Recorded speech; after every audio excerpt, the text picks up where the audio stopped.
খুব কম সময়ে খুব সহজ পদ্ধতিতে বাড়িতে দুপুরে ভাতের সাথে বানিয়ে ফেলুন পাবদা মাছের এই রেসিপি। তো চলুন বন্ধুরা, শেষ পর্যন্ত রেসিপিটা দেখে নেওয়া যাক। তার জন্য প্রথমে মা এখানে মিক্সিতে সাদা সর্ষে, কালো সর্ষে ও কাঁচা লঙ্কা ও জল দিয়ে একটা পেস্ট বানিয়ে নিয়েছিল। এরপর মা পাবদা মাছগুলোকে পরিমাণ মতো লবণ, হলুদ গুঁড়ো, লঙ্কার গুঁড়ো দিয়ে খুব ভালোভাবে মাখিয়ে নিচ্ছিল। তো মাছগুলোকে খুব ভালোভাবে মাখিয়ে নিতে হবে। এখানে মাছ মাখানো কমপ্লিট। এরপর মা কড়াইতে দিয়ে দিয়েছিল পরিমাণ মতো সর্ষের তেল। এরপর তেল গরম হয়ে এলে একে একে পাবদা মাছগুলোকে মা ভেজে নিচ্ছিল। মাছগুলোকে খুব ভালো করে উল্টে পাল্টে একদম লাল লাল করে কিন্তু ভেজে নিতে হবে।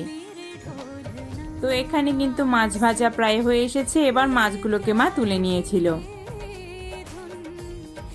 এরপর মা একটা বাটিতে একটু জল নিয়ে তাতে দিয়েছিল পরিমাণ মতো হলুদ গুঁড়ো, লঙ্কার গুঁড়ো, ধনে গুঁড়ো ও জিরে গুঁড়ো, সব কিছু দিয়ে একটু মিক্স করে নিয়েছিল।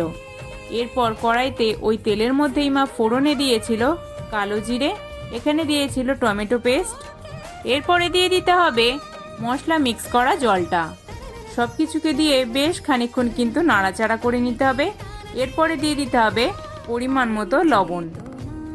লবণটাকে দিয়ে আবারও বেশ খানিকক্ষণ খুব ভালো করে কষিয়ে নিতে হবে। এরপরে দিয়ে দিতে হবে সর্ষে বাটার পেস্টটা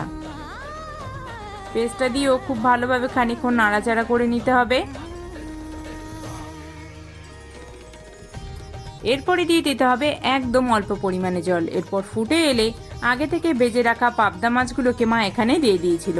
এটাকে একটু ফুটতে দিতে হবে। মা উপর থেকে ছড়িয়ে দিয়েছিল চেরা কাঁচা লঙ্কা ও সর্ষের তেল। ব্যাস, আমাদের এখানে সর্ষে পাবদা কিন্তু একদম তৈরি। এবার মা এগুলোকে সার্ভ করে দিচ্ছিল।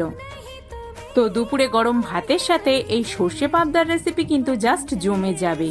আমাদের তো দারুণ লেগেছে রেসিপিটা। তোমাদের কেমন লাগলো কমেন্ট করে জানিও কিন্তু। আর ভালো লাগলে আমাদের চ্যানেলে আরও নতুন ভিডিও দেখতে চ্যানেলটিকে সাবস্ক্রাইব করে আমাদের পাশে